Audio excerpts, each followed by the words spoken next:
नमस्कार, मी Mangal. Welcome to my channel.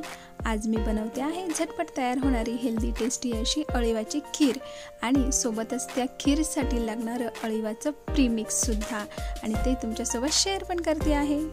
असं म्हणतात की अळीव हा जवळपास 100 रोगांवर गुणकारी ठरलेला आहे.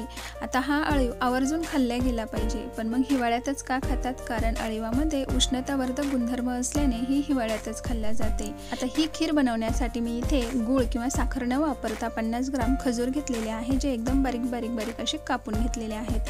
आता हे अर्धी वाटी दुधामध्ये आपल्याला अर्ध्या तासासाठी भिजत घालायचे आहेत. आता इथे गोडीसाठी साखर किंवा गूळ न वापरता खजूर वापरलेले आहे, त्यामुळे ही खीर आणखीच आरोग्यदायी ठरते.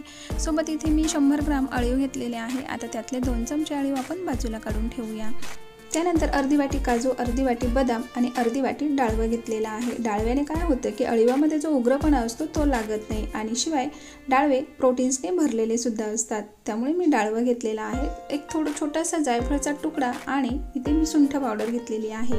आता ह्याचं प्रीमिक्स तयार करण्यासाठी अळीव आपल्याला मिक्सरमध्ये घालायचे. हे भाजायचे नाही, कच्चेच घालायचे. त्यानंतर डाळवं सुद्धा घालून घ्यायचं. डाळवंच घ्यायचं, कारण तुम्ही बेसन किंवा डाळ वापरली तर ते चिकट होईल.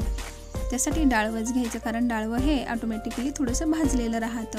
आता हे मिक्सरमध्ये दळून घेतल्यानंतर त्यामध्येच आपल्याला बदाम घालायचे, काजू घालायचे आणि 1 चमचा सुंठ पावडर घालायची आहे. आणि पुन्हा याला झाकण लावून आपल्याला मिक्सरला बारीक असं जाडसर दळून घ्यायचे, साधारण अशा पद्धतीचं. आता हे छान झालेलं आहे.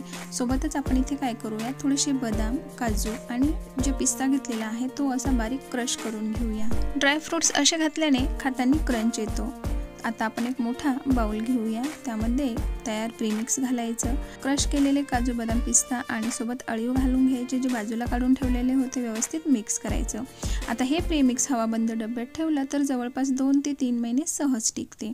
आता जे आपण खजूर भिजत घातलेले होते, आता हे छान भिजले गेलेले आहेत. आता हे मिक्सरच्या भांड्यात घालायचे आणि मिक्सरला एकदम बारीक असे वाटून घ्यायचे आहेत. मस्त छान इथे अशी पेस्ट तयार झालेली आहे, तुम्ही बघू शकता. आता अळीवाचं प्रीमिक्स पण तयार आहे आणि खजुराची पेस्ट पण. आता काय करायचं, कढईमध्ये अगदी अर्धा चमचा तूप घालायचं आणि फक्त 1च चमचा आपण तयार केलेलं अळीवाचं प्रीमिक्स घालायचं आणि तुपावर ह्याला व्यवस्थित 2 मिनिटासाठी भाजून घ्यायचे.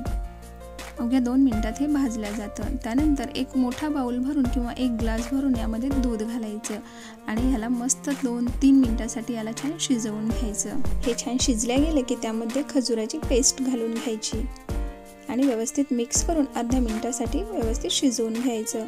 तुम्ही सुद्धा अशा पद्धतीची अळीवाची खीर एकदा नक्की बनवा, तुम्हाला सुद्धा खूप आवडेल. आता हे आपण एका बाउलमध्ये काढून घेऊया. 1 बाउल जर तुम्ही ही खीर खाल्ली ना आणि सोबत 1 फ्रूट टाकायचं कोणतंही त्यामध्ये, खरं सांगते तुम्हाला दिवसभर सुद्धा भूक लागणार नाही. तर मी बनवलेलं हे अळीवाचं प्रीमिक्स आणि खीर तुम्हाला कशी वाटली नक्की कळवा. आवडल्यास लाईक करा, शेअर करा, चॅनलला सबस्क्राईब करा. त्याबद्दल तुमचे खूप खूप धन्यवाद.